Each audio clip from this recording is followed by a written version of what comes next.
Assalamualaikum warahmatullahi wabarakatuh. Pada kesempatan kali ini, saya akan menjelaskan materi tentang akuntansi pertanggungjawaban. Sebelumnya, perkenalkan nama saya Neti Purnamasari dari kelas Manajemen 21C. Adapun, video ini dibuat untuk memenuhi tugas dengan mata kuliah akuntansi manajemen dengan dosen pengampu Dr. Gustian Juanda.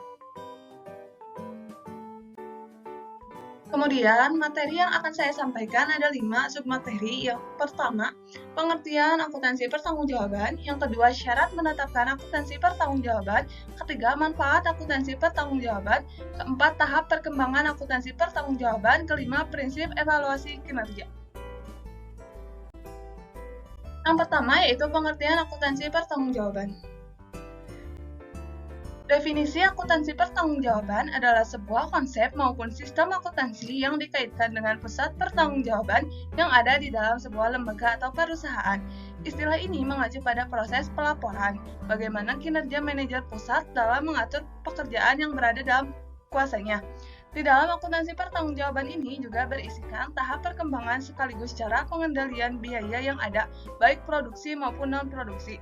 Semua informasi tersebut dihubungkan kepada manajer yang memiliki wewenang dan juga bertanggung jawab terhadap suatu yang berada di bawah kewenangannya, mulai dari pendapatan, biaya produksi, dan non-produksi hingga aktivitas. Dari definisi tersebut, dapat disimpulkan bahwa akuntansi pertanggungjawaban adalah suatu sistem evaluasi kinerja para manajer yang didasarkan atas aktivitas di bawah supervisi manajer yang bersangkutan. Selanjutnya ada materi tentang pusat pertanggungjawaban.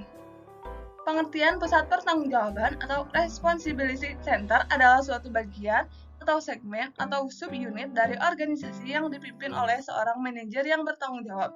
Selain itu, pengertian lainnya, pusat pertanggungjawaban adalah suatu kumpulan atau set aktivitas yang dibebankan pada seorang manajer, sebuah kelompok manajer atau karyawan. Pusat pertanggungjawaban atau responsibility accounting kerap dimanfaatkan untuk mengidentifikasi bagian mana dari organisasi yang memiliki tanggung jawab terbesar untuk setiap tujuan organisasi, dengan cara mengembangkan ukuran kinerja dan target yang wajib dicapai, termasuk desain sistem pelaporan. Kemudian ada tipe pusat pertanggungjawaban dibagi menjadi 4. Yang pertama yaitu cost center yang bertanggung jawab hanya atas biaya. Yang kedua ada revenue center yang bertanggung jawab atas penjualan. Yang ketiga ada profit center yang bertanggung jawab atas penjualan, beban, dan juga laba bersih ataupun rugi bersih. Yang keempat yaitu investment center yang bertanggung jawab atas pendapatan, beban, laba atau rugi, dan investasi di perusahaan tersebut.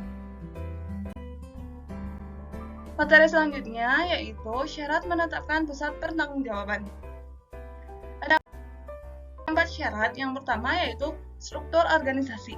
Sebuah organisasi telah disusun sedemikian rupa agar setiap posisi memiliki wewenang dan juga tanggung jawab yang tepat. Hal ini yang sama ditetapkan dalam sistem akuntansi untuk menetapkan wewenang dan posisi yang jelas bagi setiap unit kerja di setiap divisi ataupun manajemen. Yang kedua yaitu ada biaya anggaran. Tidak hanya struktur organisasi, syarat lainnya yaitu pada biaya atau anggaran yang telah direncanakan. Tentunya hal ini bisa menjadi suatu penilaian bagi seorang manajer atas kinerjanya selama ini. Untuk itu, hal mengenai biaya anggaran jangan sampai terlewatkan. Kemudian yang ketiga ada sistem akuntansi.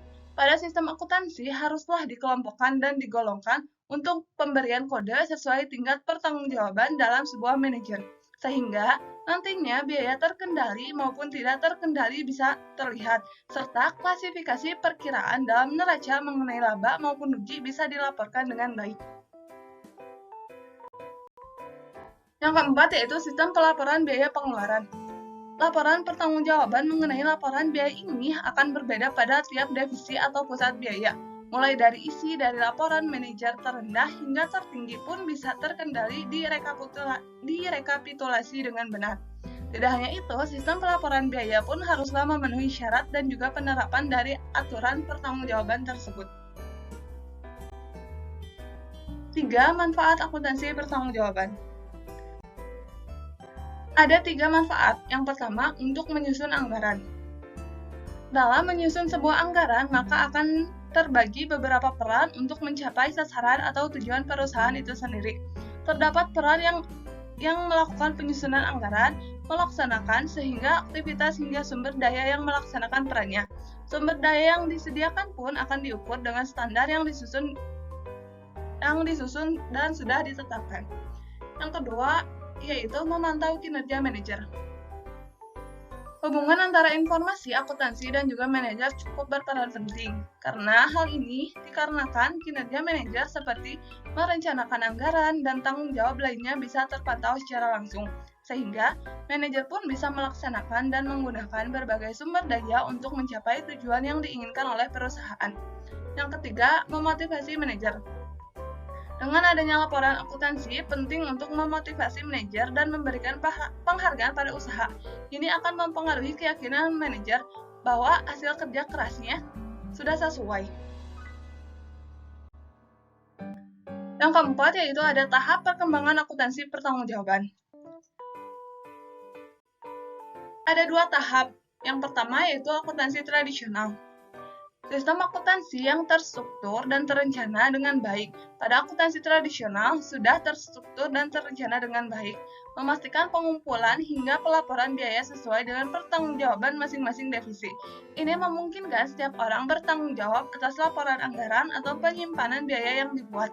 Akuntansi tradisional namun masih menggunakan cara manual dengan memanggil anggota dalam kelompok atau organisasi. Sistem akuntansi ini berguna untuk anggaran dan kinerja manajer, serta memotivasi pekerjaan yang lebih baik. Dalam penyusunan anggaran, akuntansi tradisional menetapkan para manajer dan sumber daya untuk mencapai tujuan perusahaan dan mengukur nilai sumber daya. Kemudian selanjutnya ada akuntansi aktivitas. Pada akuntansi aktivitas ini disusun sedemikian rupa hingga proses pengumpulan dan juga pelaporan anggaran bukan berdasarkan dari penambahan nilai, namun dari aktivitas penambahan. Berbeda dengan akuntansi tradisional, sistem akuntansi satu ini jadi lebih maju karena menggunakan laporan berdasarkan aktivitasnya, bukan tertuju pada setiap kelompoknya. Tentunya hal ini sangat bermanfaat untuk memantau segala kegiatan termasuk pengelolaan keuangan perusahaan dengan lebih mudah dan juga menghemat waktu cukup efektif. Materi selanjutnya yaitu ada prinsip evaluasi kinerja. Yang pertama yaitu para manajer dari pusat pertanggungjawaban memiliki akses dalam menyusun budget dan penetapan target yang merupakan area pertanggungjawaban mereka. Selanjutnya, evaluasi kinerja didasarkan pada hal-hal yang berada dalam kendali manajer yang bersangkutan, sehingga top manajer harus mendukung proses penuh evaluasi. Kemudian, proses evaluasi harus memungkinkan para manajer untuk memberi tanggapan atas evaluasi kinerja, dan akhirnya evaluasi harus mengidentifikasikan secara seimbang baik kinerja yang baik maupun yang kurang memuaskan. Cukup sekian materi yang dapat saya sampaikan tentang akuntansi pertanggungjawaban. Mohon maaf bila ada salah-salah kata. Wassalamualaikum warahmatullahi wabarakatuh.